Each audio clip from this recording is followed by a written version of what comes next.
Friends, congratulations to National University. Oh! And sorry to our director. Ay! Sorry. Hindi, again. That's the way the bouncing ball.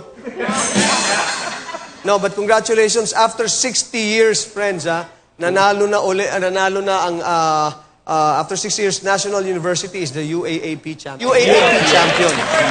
Sakto nga eh. NU, National University, NU, nanalo ulit. Galing eh, no? Nanalo ulit. Akalain mo yun? And then, ito nakakatuwa, friends, to make it more interesting, there's a player there, no, probably the last player who's alive, I think, one I'm hoping, but who saw them win, player ng NU. Na after 60 years, sila yung nanalo before, sila na ulit ngayon, buhay pa siya, napanood niya pa ulit. Okay, wow.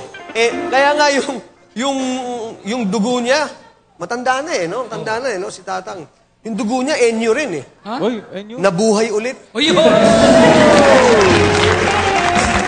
Kaya lang, medyo na hihirapan daw yata na ngayon. Oh, nakaganyan. Oh, yes, oh. Hindi, Papa, nandun sa kabila. Oh, ganun ba? Oh, yeah. Hindi yung bola, yung cheerleader ang tinitignan ni Papa. Sabi, Pak. Sabi yan, doon yung basketball eh. Oh, hindi naman basketball tinitignan ko, yung cheerleader eh. FEU, friends, you have to give it to them. Dahil, ano naman sila, tawag dito, they were magnanimous in defeat. Yeah. Kaya lang, nagkataon lang talaga na, nung gabing yon, konti lang yung magaling sa kanila. Pero, kaya nga FEU eh. FEU, good men lang. FEU, good men. Pero maganda, no? FEU, good men. Kaya, matalo sila. Ang NU kasi, Bulldogs. Yes. The NU Bulldogs. Yeah, galing eh, di ba? Kaya lang, kalaban nila, kaya hindi nanalo, FEU, lahat ng tira nila, nabaldog. FEU repeats. Ayun, after 60 years, yung FEU,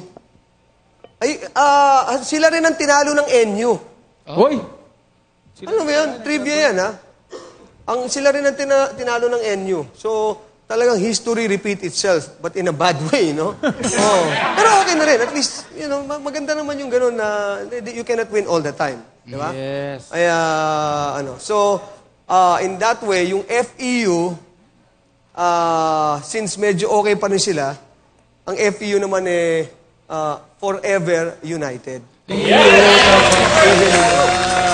Tama puro ano tayo, puro wordplay.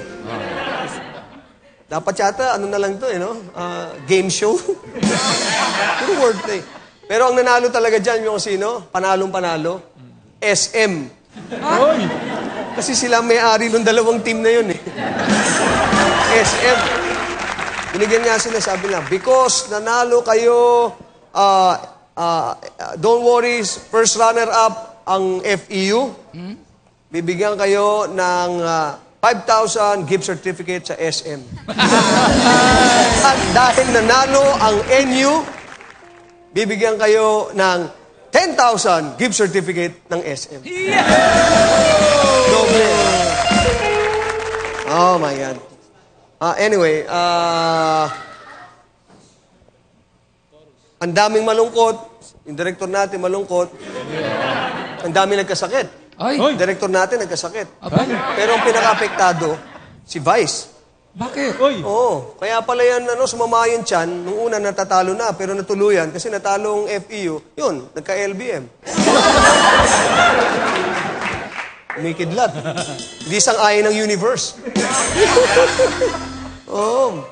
But anyway, but still, it was a good game. Yeah. And you can see the passion of yung tawag dito, mga players. Iba talaga pag ang mga estudyante, may passion eh. No? Yes. Kahit hindi Holy Week, ang passion nandun.